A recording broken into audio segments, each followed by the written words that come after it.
So Dave gave this AT tower to me, and I think this is the most epic, best AT case there is. And if you don't agree, please fight me down in the comments. I will catch you. Because this case is just too epic. My name is Victor Bart and welcome by Retro Machines.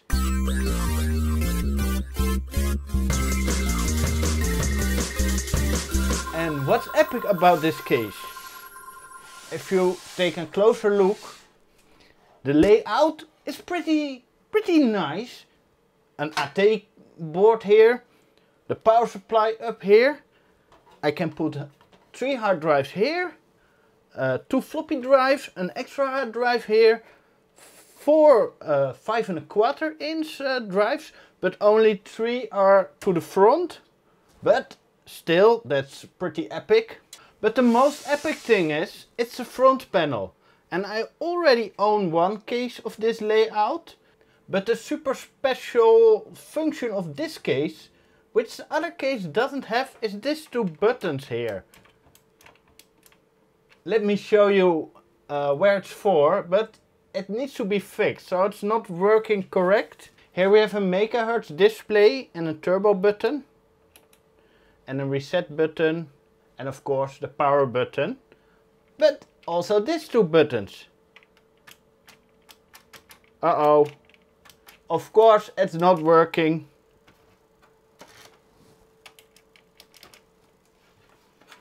Let's do that again.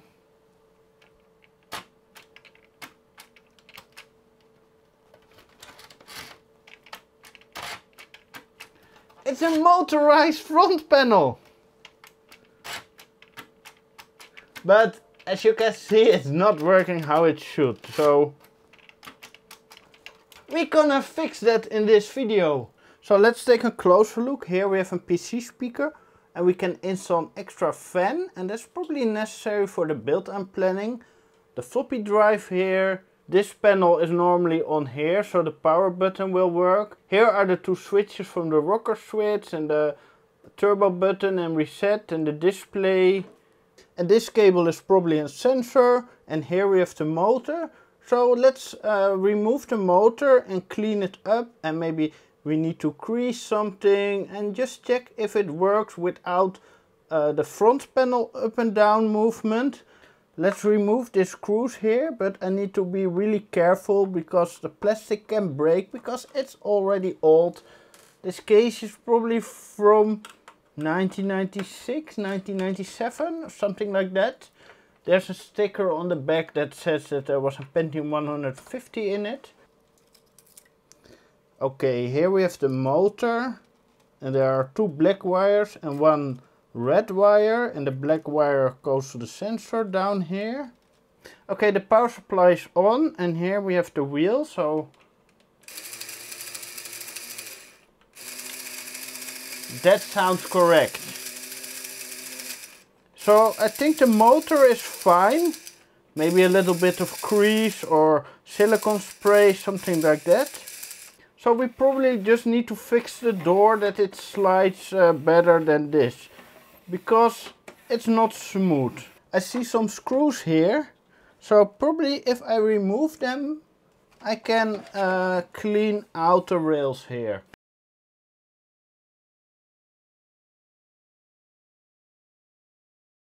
So the side strips are removed, so let's see if we can remove the door.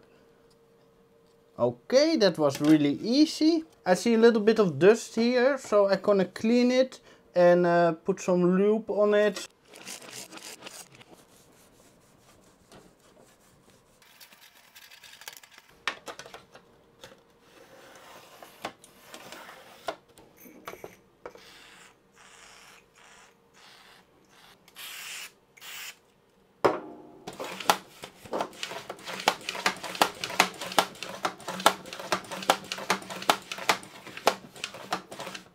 Here we have a switch and here we have a switch. So the motor stops when the drive cover hits the top or the bottom. So this is much better than how it was. So the cleaning really helped. So now let's take a closer look at the motor itself, because I also can open it.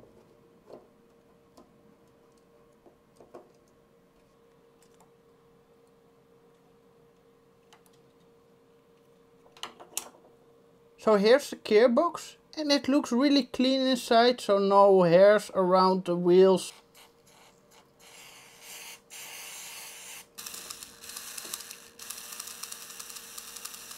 The main gear that drives the door has a little flat place on here, so maybe I can fix it by making new grooves so it runs a little bit smoother.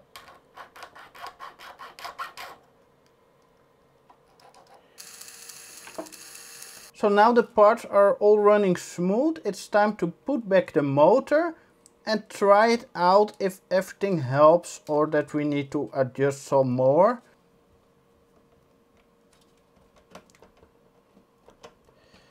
So let's try it out.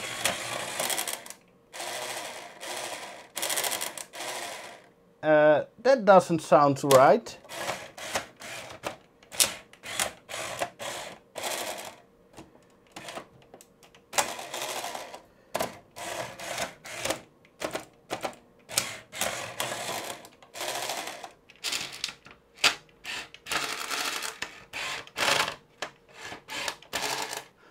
It works better, but I'm not sure. There's something wrong with the gearing and the rails on the door. It probably slips over.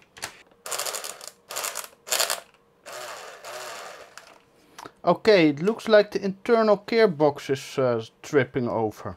I checked the gearbox again and probably I need to find another big gearing for it, but it's a bit smoother right now.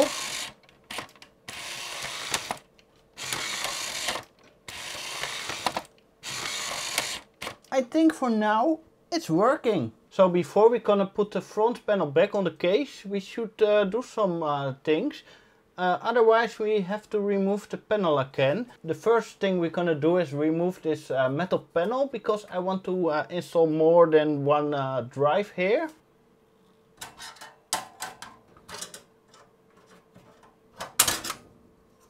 And the other thing I'm gonna do is install this 80mm fan here in the front, because the CPU that I'm gonna use will have a passive heatsink, so I need some airflow over it, because it's a quite nice CPU.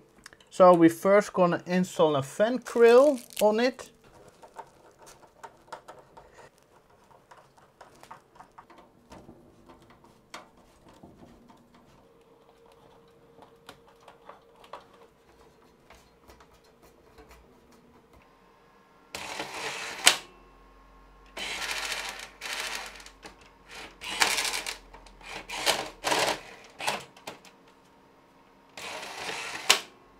Okay, that's working.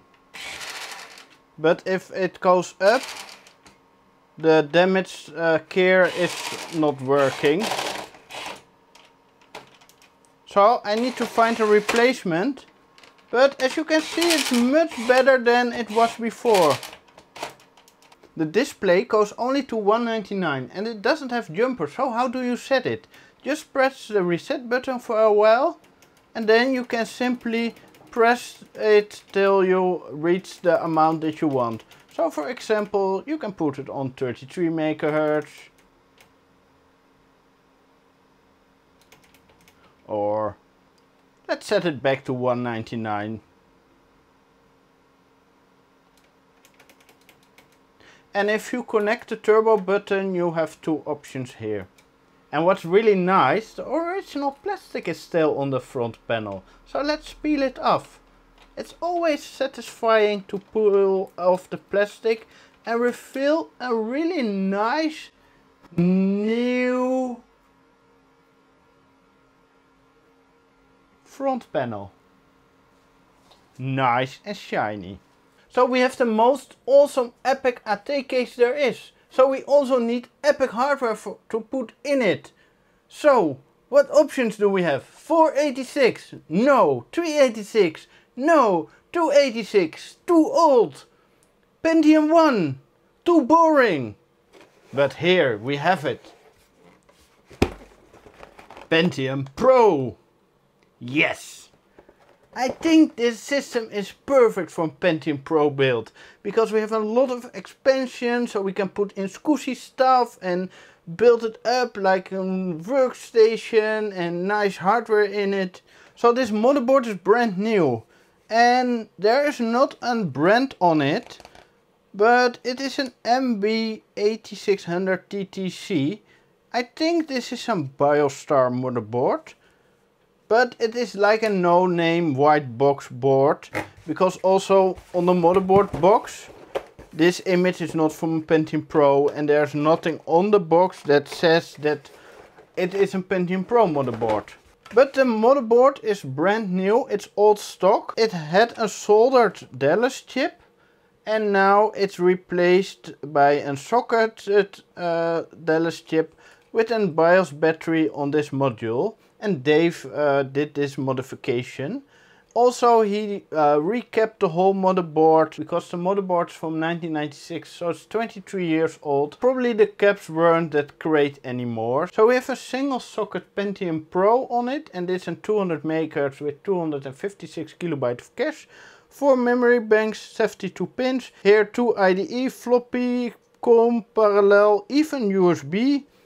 Also on PS2 port here, but that's a really awkward place and not many cases support that. 4 PCI, 3 ESA slots, and we have an Intel FX chipset. I can't find the Pentium Pro CPU cooler that I have planned for this build, but luckily I have this simple passive heatsink from Pentium Pro.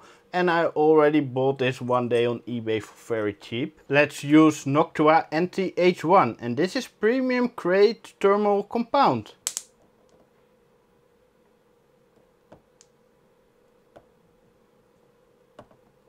Cool block pressure is not that high on a Pentium Pro, so let's just apply it over the whole CPU instead of using the cool block to press it down.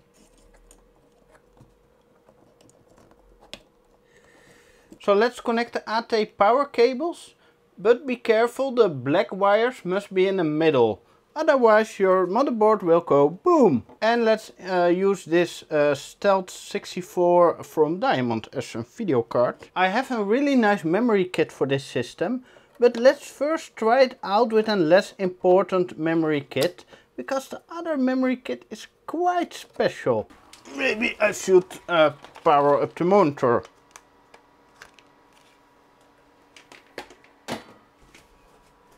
And it is working. Pentium Pro 200 MHz, so that's correct. PCI slot 4, VGA, PCI onboard IDE. Now it's time to try out this memory that I have here.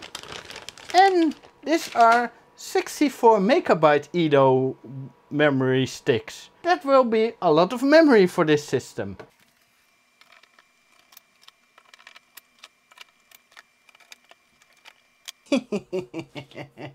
Whoa, that's a lot of memory. Let's see how long this takes to count all the memory.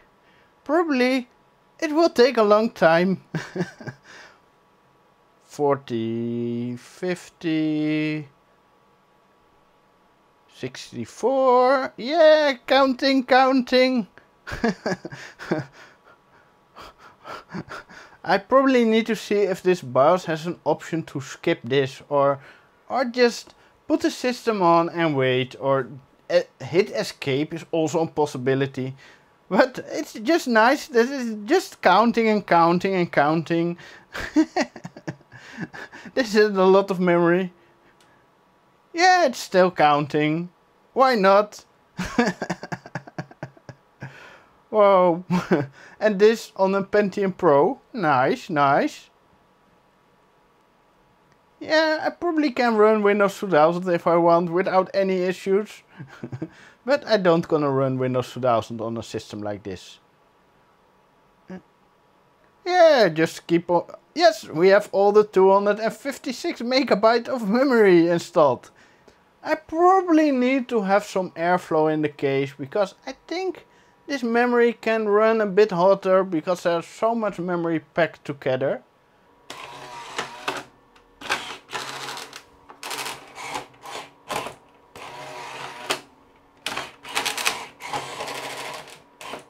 I can probably do this all day if I fix the gear, because it's just fun.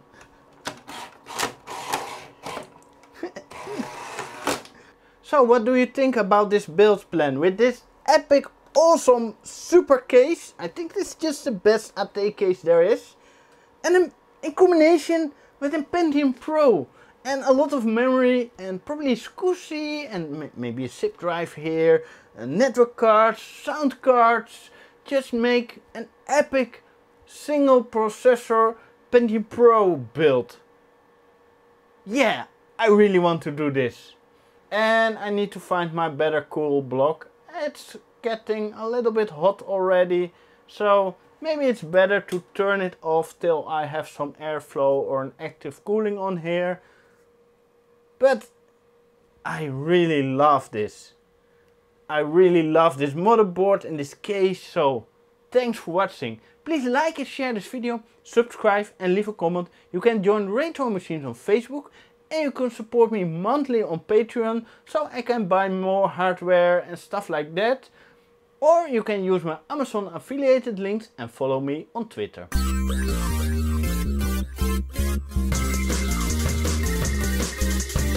We were able to contact a number of other remaining scientists, so with any luck some of them may make it here as well.